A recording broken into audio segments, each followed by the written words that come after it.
What would become a reoccurring pattern of dealing with the Bronx faction of the Lucchese family began following the November 19, 1986 guilty verdicts in the commission case, where the Lucchese boss, Tony Ducks Corallo, along with his administration, were all convicted.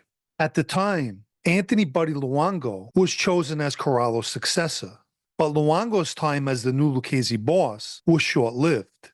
Following a meeting at the 19th hole of Bensonhurst Brooklyn Social Club, Luongo was taken to a house nearby, where he was disposed of by Vic Amuso, Gaspipe Casso, and Vic's brother Bobby. Luongo had been a Bronx-based member who was initially a member of the Lucchese's Bronx captain, Mike Salerno's crew. Salerno grew up in the Bronx and had an arrest record that dates back to the 1940s, with arrests for loan sharking, robbery, as well as the perjury charge in the 1950s. On the morning of July 29, 1962, Salerno was walking at 3:15 a.m. on Havemeyer Avenue and Powell Street in the Bronx. At the time, he was carrying a shotgun case. After being questioned by the police, he mentioned that he was going duck hunting. When he was told by the police there was no duck hunting in July, he changed his story and said he would be hunting woodchucks. He was in possession of a loaded shotgun, and upon a further search, they found a pistol in his waistband, a tear gas gun, and 2 hunting knives. The shotgun charge was dismissed, but he would be charged with the other weapons.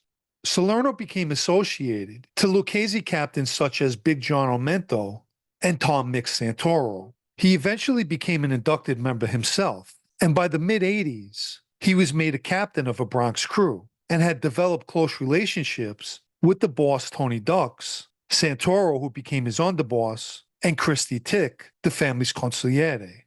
Salerno was considered to be a big earner, one who built a multi-million-dollar loan sharking business. He had his headquarters at a storefront on Williamsbridge Road and Albleston Avenue in the Bronx.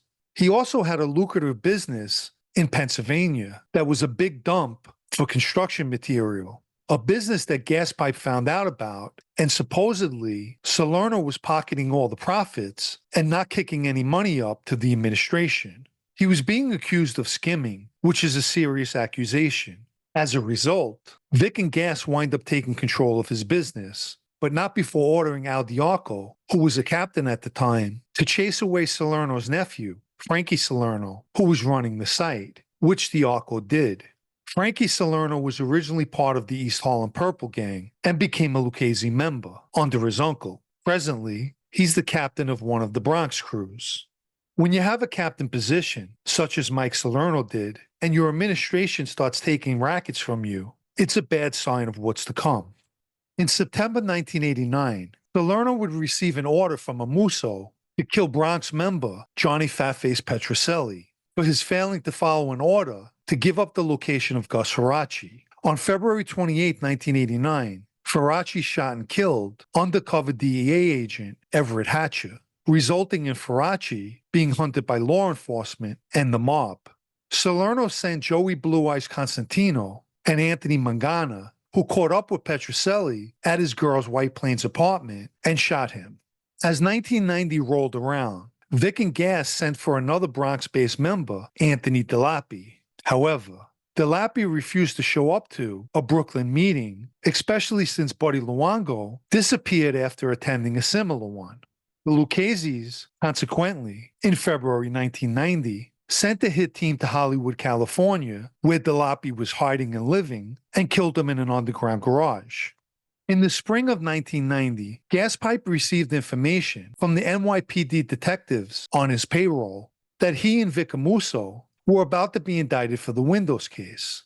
At the time, they decided to take their chance and become fugitives. Not long after, Al Diaco was placed in the acting boss position, and one of the stipulations with the position was that he couldn't induct new members or order any murders. According to Diaco, both Vic and Gas had Salerno on their minds and felt that he was bitter because he should have been considered to be part of the family's administration, when in reality, Salerno wasn't the only member associated to the Bronx who Vic and Gas suspected of plotting to take control of the family. During a following meeting between Gaspipe and Diaco, Gaspipe told him that he and Vic wanted him to kill Salerno and added that Salerno was a rat, information he claimed Amuso and him obtained. Diaco suggested using Joey Giampa, who was a member of Salerno's crew and someone that was close to Salerno. Initially, Gaspipe told Diaco no, and that he was not to trust Giampa, but then told him to use whoever he wanted to and just get it done ASAP. So Diaco met with Giampa and told him that Salerno was no good and that his bosses, Vic and Gas, wanted him to carry out the hit.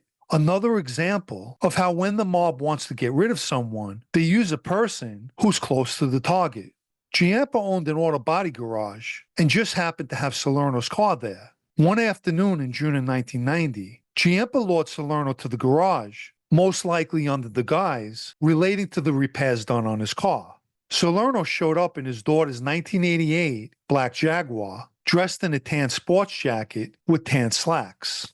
At some point, Giampa, who was with his brother that day, shot Salerno in the chest and stabbed him in the neck. More than a week later, the police was notified about a foul odor coming from a black 1988 Jaguar that was parked in the Wakefield section of the Bronx. Salerno's body was discovered in the car's trunk. Diaco met with the fugitive bosses following Salerno's murder, where Musso commended him on getting the hit carried out. Ultimately, Giampa was made the captain of Salerno's crew, but Salerno's loan sharking business went directly to Vic and Gas.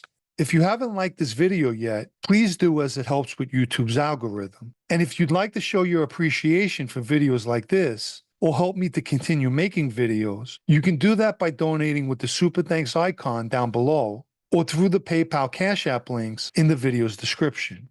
Mike Salerno was a well-respected captain prior to Vic and Gas taking over the family, but became another victim of the Lucchese's, one falsely labeled because there's no records ever suggesting he was an informant, and set up by someone close to him, someone who actually ended his life.